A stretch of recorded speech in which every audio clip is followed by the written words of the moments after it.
નમસ્કાર, સ્વાગત છે આપનું સ્માર્ટ એજ્યુકેશન 10માં। તો તમને જણાવી દઈએ કે જે આંગણવાડી વર્કર્સ દ્વારા જે રજૂઆત કરવામાં આવી હતી સરકારને, તેના અનુરૂપ કાલે ગુજરાત હાઈકોર્ટ દ્વારા એક મહત્ત્વનો ચુકાદો આપવામાં આવ્યો છે, જેમાં જણાવવામાં આવે છે કે દરેક આંગણવાડી વર્કર હેલ્પરને 6 મહિનામાં વધારા સાથે વેતન એરિયર્સ ચૂકવવાનો આદેશ આપેલ છે।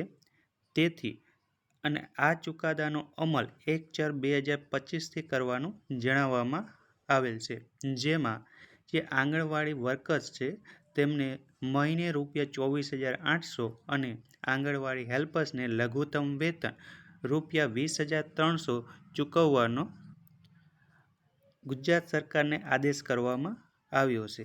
એરિયર્સ મીન્સ કે જે તમારું બાકી છે 1/4/25થી અમલીકરણ થશે, તે જે આગળના મહિનાનું બાકી છે તે પણ ચૂકવવાનો આદેશ કરવામાં આવ્યો છે। આથી આંગણવાડી વર્કર્સ અને હેલ્પરમાં બહેનોમાં ખુશીનું મોજું ફરી વળ્યું છે, જેથી આ બહેનો પોતાની માનસિક શાંતિ મળે છે અને જેથી કરીને પોતાનું યોગ્ય યોગદાન આપી શકે છે। અને એવી આશા રાખીએ કે આ બહેનો પોતાનું કામ યોગ્ય નિષ્ઠાથી અને પ્રામાણિકથી પૂર્ણ કરશે। આભાર સાથે જય હિન્દ।